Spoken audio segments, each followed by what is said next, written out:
but I got to ask you this wrestling questions. That obviously with Impact, uh, it's had a lot of ups and downs over its run as a company.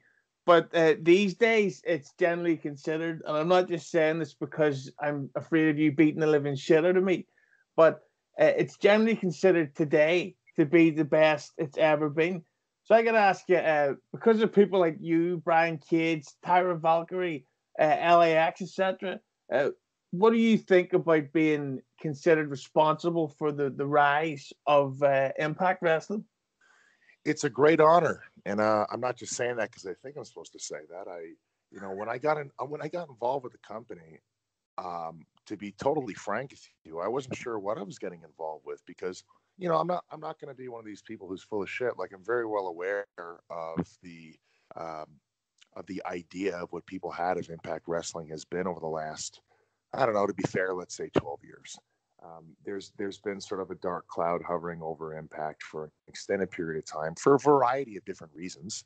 A lot of it, I think, has been propaganda through pro wrestling media and just the inflated opinions of people on, what comes in versus what goes out monetarily. So when I got called by Sanjay and Don Callis, I was just like, well, I'm just going to trust my gut on this. And my gut was telling me to say yes and to move forward with this because all of my friends were already there.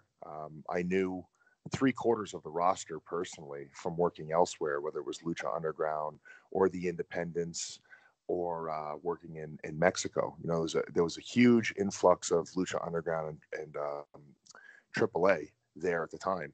And I had been hearing nothing but good things internally from the roster.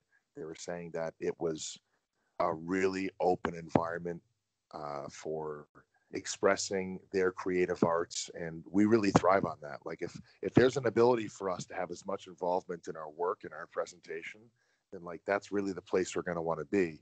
And so I just kind of went with that, and my intention was to contribute as much as I possibly could. Like my intention is, and every single time people are going to see Killer Cross out there. So to be involved in what people are believing to be sort of a rebirth, I'm very, very happy with it. And anytime my name is next to names who are, of weight and importance, this means that my work is being acknowledged and I'm obviously on the right path. So it's all good.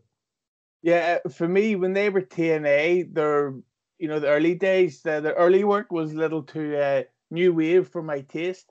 But when they became Impact, I think they really came into their own commercially and artistically. Oh, I would definitely say so. You seem like you strike me as a Phil Collins guy, sort of a Huey Lewis in the news type, and that's right up my alley. But